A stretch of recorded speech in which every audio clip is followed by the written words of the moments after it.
What is going on, my brothers and my sisters? Today in this video, what I want to talk about is the one mental health question that I don't answer. So I'm going to get into that today. Welcome to the Healing and Freedom Journey. Mark DeJesus. Yeah, I am your brother from another mother, bringing you insights along the way. I'm all about mental, emotional, and relationship health. And if you are too, you have arrived at a great place. For those of you that are aware of my channel and my materials and my books and resources and podcasting and all the video stuff that gets put out, you know that I love questions. I have for a very, very long time. There was a point in time where this really clicked in for me. And I remember for years, I would listen to other people do Q&As.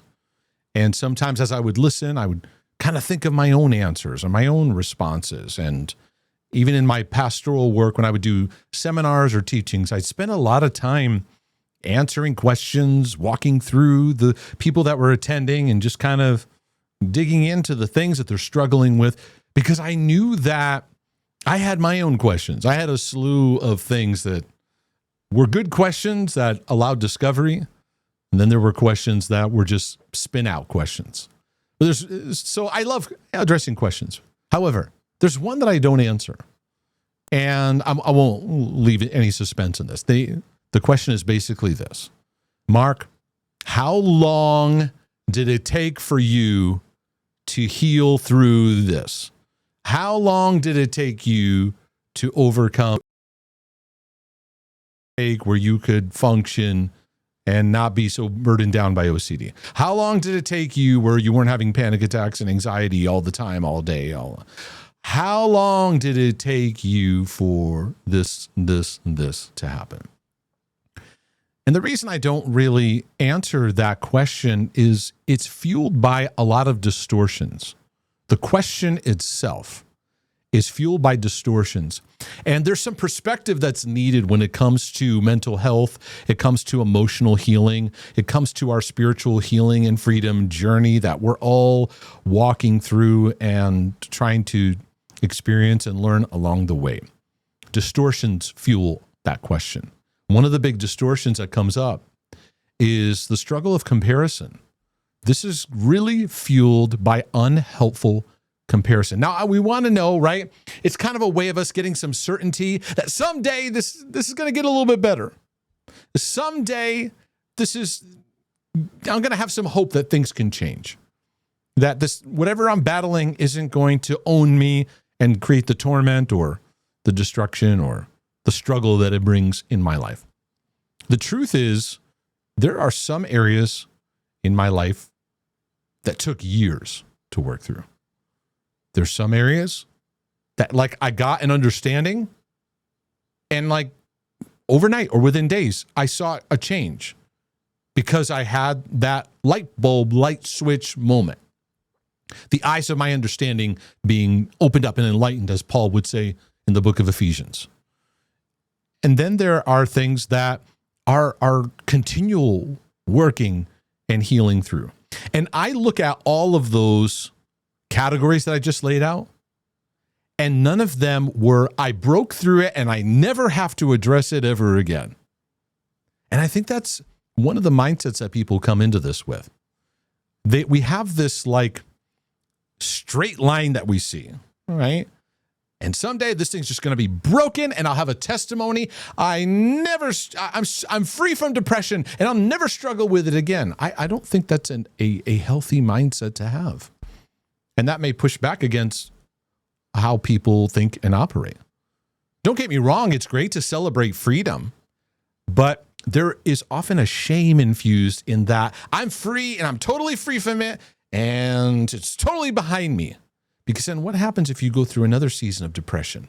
Now that shame's going to hit you, because shame wants us to just get away from the battle. I'm free from it. I'm free. I'm away from it. Many, many people write to me about their intrusive thought battles.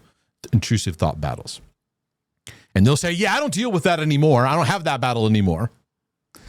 And I go, that's interesting, because what happens if that subject flares up again? Then you're going to feel like you're a failure. Then you're going to feel like you went backwards. Then you're going to feel like you're defeated and you're going to lose a sense of hope or get deeply discouraged because you don't realize this is a journey. Now, for some people, that might make them feel discouraged. Oh, I have to work through stuff for the rest of my life. Well, we're healing, growing, maturing, transforming. Yes, folks, for the rest of our lives. And the quicker that we lean into a journey mindset, the less we're going to just try to get free. Just try to get away from it. And many people, when they write to me, they talk to me, they appreciate my testimony of what I've learned and what I've been able to overcome and gain some fruitfulness in. But it never ends. And the more that I got used to it, and the more that I got used to that, what I learned that helped me overcome in this area is something I continue in, because I may bump into it again. It doesn't mean I'm going backwards. It means I'm actually going deeper. Many of you think you're going backwards. You're not. You're going deeper.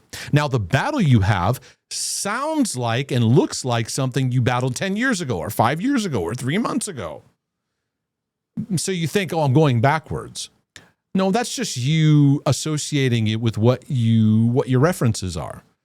And so if you have that intrusive thought, or you have that anxiety, or have that mood issue, or depression, or whatever, you feel yourself walking in it again and experiencing it again and struggling, your reference point goes, oh, I remember the last time I had this. It was back then. Oh my goodness, I'm way back then. Not true. Not true. See this as an opportunity that you're actually growing. You're going deeper. But instead of seeing this as just a straight line, you need to see life. It has ups and downs. It has turns.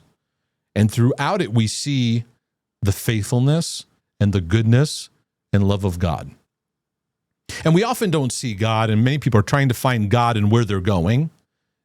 And it gets them locked up in a lot of confusion and stress and trying to figure out everything God's doing and saying. But if you look back with grace and you look back with a perspective of compassionate grace, there is a point in time where you can look back and go, wow, God, do you mean you were there with me all through that? It's pretty powerful.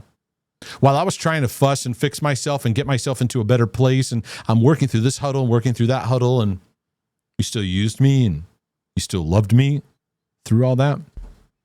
Oh, my anxiety was ramped up when I felt like I was off, when I was spinning, I couldn't be present.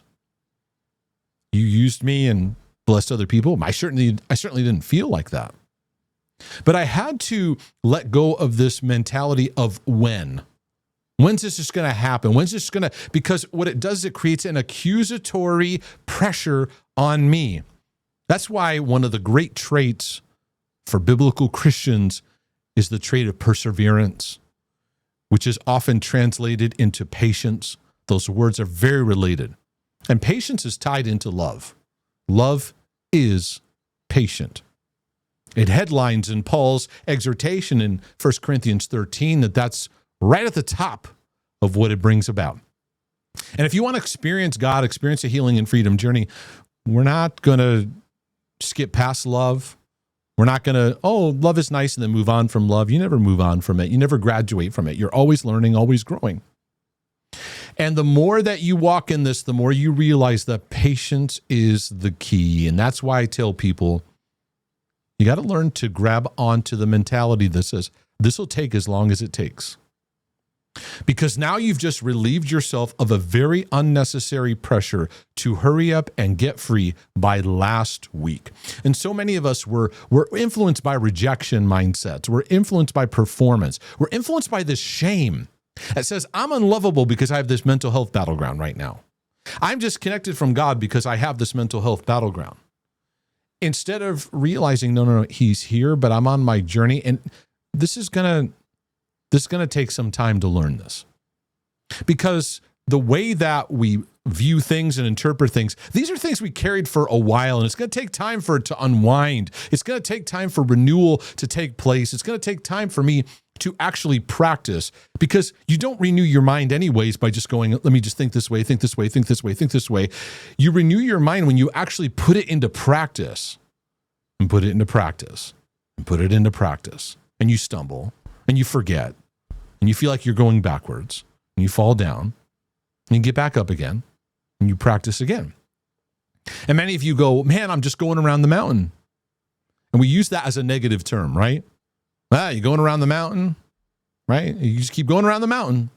Or we say insanity is doing the same thing over and over again, expecting different results. I get that. I get the saying. I get what that means, and it has its place. However, I don't know about you, but I often have to go around and go around and go around and go around and go around, and I hit my head against the wall. And especially those of you that have obsessive tendencies, you're perfectionists, you're high achievers, or you're very rigid. Let's just be honest. You're very stubborn inside. We're very loyal to our mindsets, aren't we? And it takes oftentimes, you go through it, till you finally go, okay, I see this. I see it. So you have to let the journey take place. This mindset of, Mark, when did you get free? It's pushing this mindset that someday I'm going to be totally free from this and I'll never have to deal with it again. This completely free kind of mentality. It lacks grace, it lacks perspective, and it doesn't prepare you for life. It doesn't prepare you for the ruggedness of things, the challenges. And so, yes, well, I've had great fruit in my life and OCD and perfectionism and anxiety and depression, all that. I still have layers of it I'm working through on a regular basis. Everything I'm learned, I'm continuing to apply. And anytime something erupts or there's a battle in my thinking, mood, or daily walk, it's a reminder back to the fundamentals, back to his love, back to his grace, back to the truth that sets me free, back to what I've learned, back to the simple things. If you have this, Mark, when did you get free? And I understand people asking this question, but it doesn't allow you to appreciate your journey. Because, hey, maybe for some of you, you overcame this area and you're showing a lot of good fruit in it, in your life. And within 3 to 6 months, you started to show a lot of good fruit. And maybe it took me 10 years. But in an area where I had a breakthrough, it's a little bit longer of a journey for you in that area. It's okay. So I release myself of that timeline kind of association, of even looking at certain areas, of even evaluating myself constantly. Many of you compulsively are checking, how am I doing? How am I doing? How am I doing? Am I free? Am I free? Am I free? And that's working against your process. It's not letting you just practice. If you focus on just the practice and just letting your heart practice and experience, over time, there will be moments where you'll go, hey, I'm kind of doing better in that area. And I didn't realize that. Because you weren't incessantly just compulsively checking and checking and checking and checking how you're doing. So don't compare. Here, the fruit of what I've experienced, let it encourage you. But don't take my timetable, my timeline, or where you think I am, or what you think and how you think I grew, or how you think it all happened, and let it be something that condemns you, discourages you, or creates this comparative thing that adds a yoke that you don't need to carry. You're on your journey.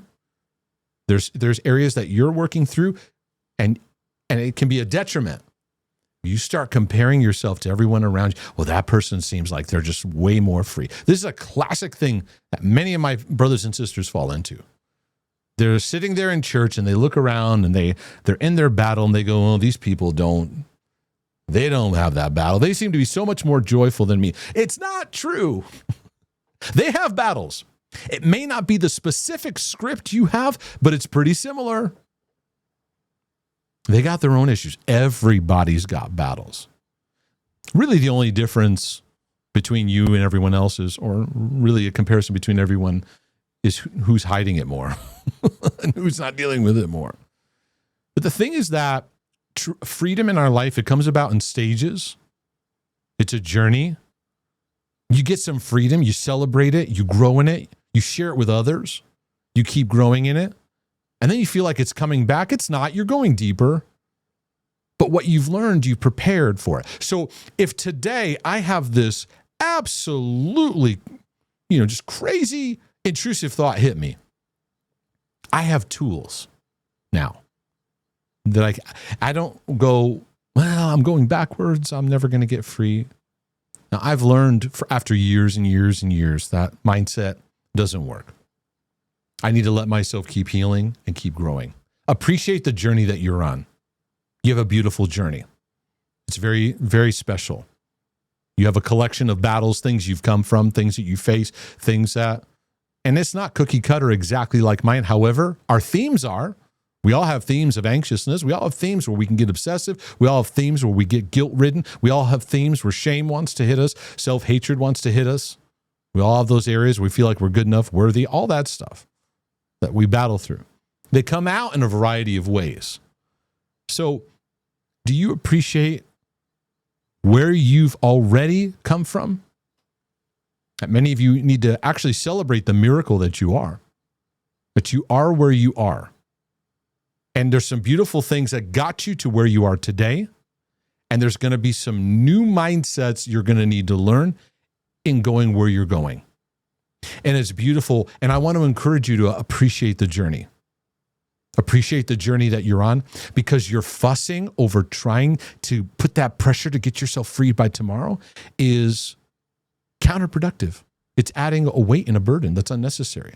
Now, I'm not just telling you to sit back and go, whatever happens, happens. No, we need to be sober. So don't take this as a black and white thing to just like, whatever, happens. No, be sober. The Bible tells us to be sober. Be awake. See things the way you need to see them. Not hyperventilating over them, panicking, catastrophizing, and not just pushing it away and denying it. And no, I'm sober to where I need to go in my journey. And I want to embrace that. Was this a benefit and a blessing to your journey? Because I felt like it was important for me to share this. If it was, do me a favor, click that like button, click that subscribe. Go over to markdejesus.com and check out more about the materials and resources that I have that are available to you. 2 that I want to recommend right off the jump. 1 has to do with those of you that battle OCD, especially in relationships and especially when it comes to romance. I wrote a specific book into this area because it was a very, very difficult trench of battle for me. It has to do with relationship OCD, the myth of the perfect one. It's available now in all formats, as well as the OCD healing journey. I am all about helping people in these areas and being a blessing to your life in that. But I want to encourage you, take a journey mindset. Embrace a journey mindset. It'll take as long as it takes. Let kindness, let the embrace of God and his love for you continue to be a powerful, powerful reminder. And I believe in you. You have what it takes to overcome, but it's going to be step by step. So, Father, I pray that you'll help us to be mindful of this and not to get lost in timeline and where am I at in my journey, where should I be, and all these things, but to embrace the here and now and take the next step. And I pray this in Jesus' name. Amen. Lord willing, the creek don't rise. This is your brother from another mother saying, I'll be back with more insights for your healing and freedom journey. But in the meantime, I'm out.